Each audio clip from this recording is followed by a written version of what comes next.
Hola, mi amigo Juan Víctor me solicitó realizar alguna reflexión que pudiera contribuir al bienestar y salud de la gente en general. Y pienso que de los aspectos importantes de la salud es la expresión. Cuando hablo de la expresión, es importante hablar aquí de la necesidad de todo ser de expresarse desde lo profundo y genuino. El trabajo psicológico no consiste en llegar a entender el origen de un trauma, sino a expresar emocionalmente eso que siento, no necesariamente lo que entiendo. Es relevante lo que entiendo solo si se trata de algo que aún no he conseguido expresar. Lo traumático consiste justamente en aquello que se ha transformado en inexpresable porque se ha reprimido en el olvido, porque se ha tergiversado el recuerdo, y con ello se tergiversa también lo que se manifiesta en el presente.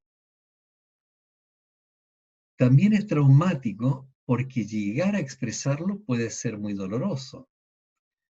Cuando se consigue expresarlo catárticamente, no es porque se ha conseguido expresar lo olvidado, sino que porque se ha conseguido nuevamente expresar la totalidad del ser. En realidad, una terapia se hace superflua cuando se ha conseguido expresar intensamente. La comunicación cotidiana debiera permitir justamente eso. Una pareja se hace infructuosa, no nutritiva, cuando la comunicación no consigue expresar aquello genuino. El sentimiento de culpa es un factor inhibidor de la expresión. En este caso no se expresa algo que por evitar el daño de su imagen o autoimagen no consigue hacerlo.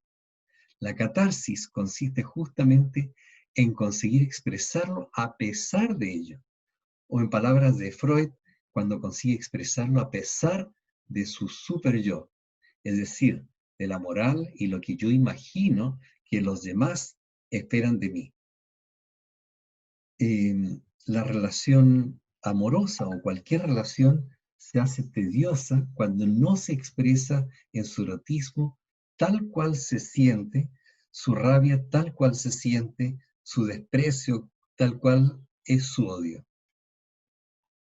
El odio, aunque se exprese, no es suficiente expresión si está reemplazando aspectos ocultos del ser. Por ejemplo, que una mujer o un hombre exprese odio a su pareja y esté reemplazando inconscientemente la necesidad de expresar el odio a su padre o a su madre. Si el odio al padre, por ejemplo, sigue oculto en la expresión y se expresa ese mismo odio trasladado a la pareja, no es expresión genuina, sino sustitutiva, y con ello la odiosidad se mantendrá latente, lista a estallar una y otra vez hasta descubrir y expresar lo descubierto, el verdadero sentimiento. Además, no es finalmente odio al padre o madre, sino el padre quizás ya no esté ni siquiera vivo, sino una parte de sí que se mantiene en la oscuridad justamente por no haberse puesto de manifiesto a los demás y a sí mismo. La ternura no expresada puede llegar a sustituirse, a manifestarse sustitutivamente por rabia, o la tristeza por alegría, o por rabia, o la rabia en forma de pena. Así el ser queda sin ser por no ser expresado. ¿Qué es entonces el ser? El ser es aquel que se expresa, se manifiesta, es decir, es aquel que construye su vínculo expresando su ser genuino. Si no hay otro ser, no hay expresión. No basta con golpear la almohada. Es necesario construir genuinamente el vínculo expresivamente con otro. Si hay otros, lo expresado puede expresarse, pues la expresión es una forma de construir un vínculo.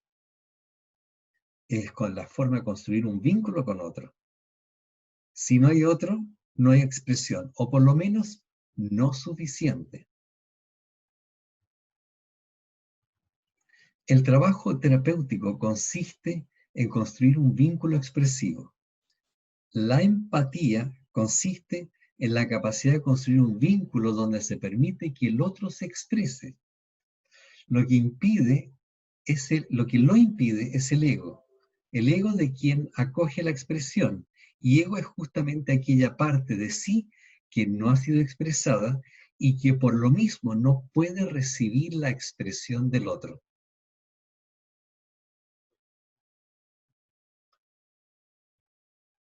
Es decir, ego es la amenaza al ser de implosión, de sepultar aún más aquello que no ha sido expresado y que por eso no puede tolerar la empatía.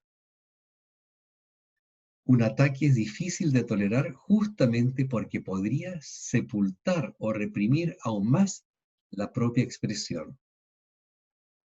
La identidad consiste en reconocer y expresar genuinamente la singularidad frente a los otros, la singularidad en el hábitat al que se pertenece.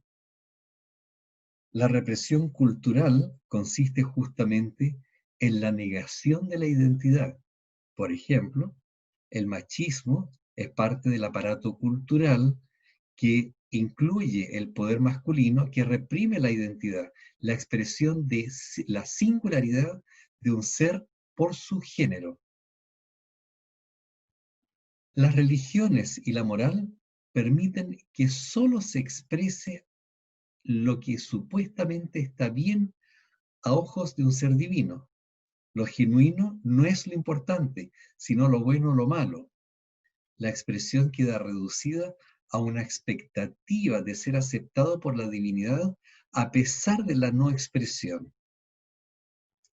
La ecología es aquella parte del ser humano que permite expresar al ser humano su naturalidad, su singularidad en su hábitat. Pero para que exista identidad, tiene que existir la posibilidad que el otro y los otros también se expresen. Si solo se expresan unilateralmente, entonces es poder, es decir, destrucción de la expresión del otro.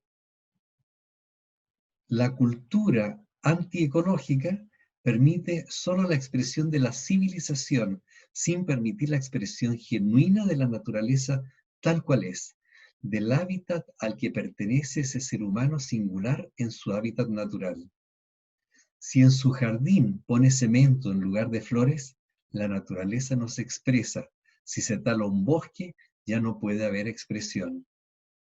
La expresión solo es posible cuando es bilateral. La identidad solo existe cuando cada ser puede manifestar la suya. La rebelión consiste en permitir que la singularidad se manifieste a pesar de la cultura que la niega.